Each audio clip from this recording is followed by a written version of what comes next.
AP deputy CM Pawan Kalyan మరోసారి తన పెద్ద మనసు చాటుకున్నారు. అల్లూరు జిల్లాలోని ఏజెన్సీలో ఉన్న అడవి బిడ్డలకు చిరుకానుక పంపి వారిలో అంతులేని ఆనందాన్ని నింపారు.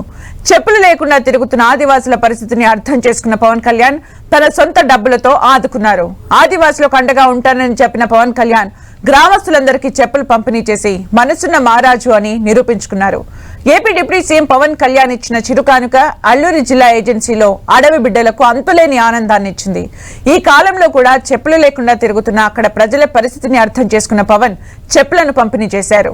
ఇటీవలే అల్లూరు జిల్లా డుంబ్రిగూడ మండలం పెదపాడు వెళ్లిన డిప్యూటీ సీఎం పవన్ అడవి తల్లి బాటకు శ్రీకారం చుట్టారు. రిమోట్ ఏరియాలో ఉన్న గ్రామాలకు రహదారి సౌకర్యం కల్పించేందుకు ప్రత్యేక శ్రద్ధ తీసుకుంటున్నారు. ఈ నేపథ్యంలో తనతో నడిచిన కొందరు గిరిజనులకు చెప్పులు లేవని గుర్తించిన పవన్ స్పందించారు. పెదపాడులో గిరిజనుల పాదరక్షల సైజు వివరాలు తెప్పించిన ఆయన తన కార్యాలయ సిబ్బందితో వాటిని పంపిణీ చేయించారు. మొత్తం 345 మందికి పాదరక్షలు పంపించారు డిప్యూటీ సీఎం పవన్. ఇంటింటికి తిరుగుతూ పాదరక్షలు పంపిణీ చేశారు వాలంటీర్లు. పవన్ కార్యాలయ సిబ్బంది తమ కోసం డిప్యూటీ సీఎం చెప్పులు పంపడంతో వాటిని ధరించి గిరిజనులు హర్షం వ్యక్తం చేశారు.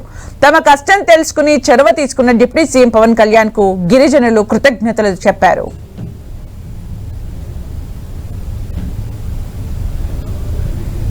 డిప్యూటీ సీఎం గారు వచ్చిన రోజున మా గ్రామస్తులు మేము చాలా మంది చెప్పులు లేకుండా సార్కి కనబడ్డాం సార్. ప్రత్యేకంగా సార్ మా మీద దృష్టి ఉంచి నిన్నటి దినాన మా గ్రామస్తులకు అందరికీ కూడా చెప్పులు సార్ పంపించడం జరిగింది సార్. మేము అందుకు సార్కి మేము ప్రత్యేక ధన్యవాదాలు తెలియజేసుకుంటున్నాం సార్.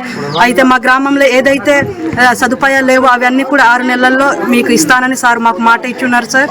అందుకే మేము డిప్యూటీ సీఎం పవన్ కళ్యాణ్ గారికి మా ఆదివాసీలు అందరూ కూడా మేము చాలా రుణపడి ఉన్నాం సార్. ఇంత రాయిలు రొక్కలు నడివి వచ్చారు అని చెప్పులు కూడా ఇచ్చారు. మాకి కోరిక అన్ని మాకు తీర్చారు. అయితే డిప్యూటీ సీఎం గారు వచ్చిన రోజున మా గ్రామస్తులు మేము చాలా మంది చెప్పులు లేకుండా సార్కి కనబడ్డాం సార్. ప్రత్యేకంగా సార్ మా మీద దృష్టి ఉంచి నిన్నటి దినాన మా గ్రామస్తులకు అందరికీ కూడా చెప్పులు సార్ పంపించడం జరిగింది సార్. మేము అందుకు సార్కి మేము ప్రత్యేక ధన్యవాదాలు తెలియజేసుకుంటున్నాం సార్. అయితే మా గ్రామంలో ఏదైతే సదుపాయాలు లేవో అవన్నీ కూడా 6 నెలల్లో మీకు ఇస్తానని సార్ మాకు మాట ఇచ్చున్నారు సార్. అందుకే మేము డిప్యూటీ సీఎం పవన్ కళ్యాణ్ గారికి మా ఆదివాసీలు అందరూ కూడా మేము చాలా రుణపడి ఉన్నాం సార్. చెప్పులు రావడంతో గ్రామస్తులు మేమంతా కూడా సార్ని రాబోయే ఎలక్షన్లో కూడా సార్ని ఏజెన్సీ అంతా సార్ని గెలిపిద్దామనేసి మేము అనుకుంటున్నాం సార్. ఈ గ్రామం ఉన్నంత వరకు మేము సార్నే గెలిపించుకుందామనేసి గ్రామస్తులంతా కూడా మేము అనుకుని ఉన్నాం సార్. ఎందుకంటే మనకు రోడ్డు లేక బ్రిడ్జి లేక కొన్ని రోజుల్లో మనకు నెక్స్ట్ నెల నుంచి వర్షం వస్తుంది. వర్షం వస్తే మేము బయటకు వెళ్ళలేని పరిస్థితిలో మేము ఉంటుంటాం సార్. 2-3 నెలల వరకు బయటకు మేము వెళ్ళాం సార్. గడ్డ వస్తే దానికి మనకు గుర్తించి మన పవన్ కళ్యాణ్ గారు సార్ మనకు గుర్తించారు.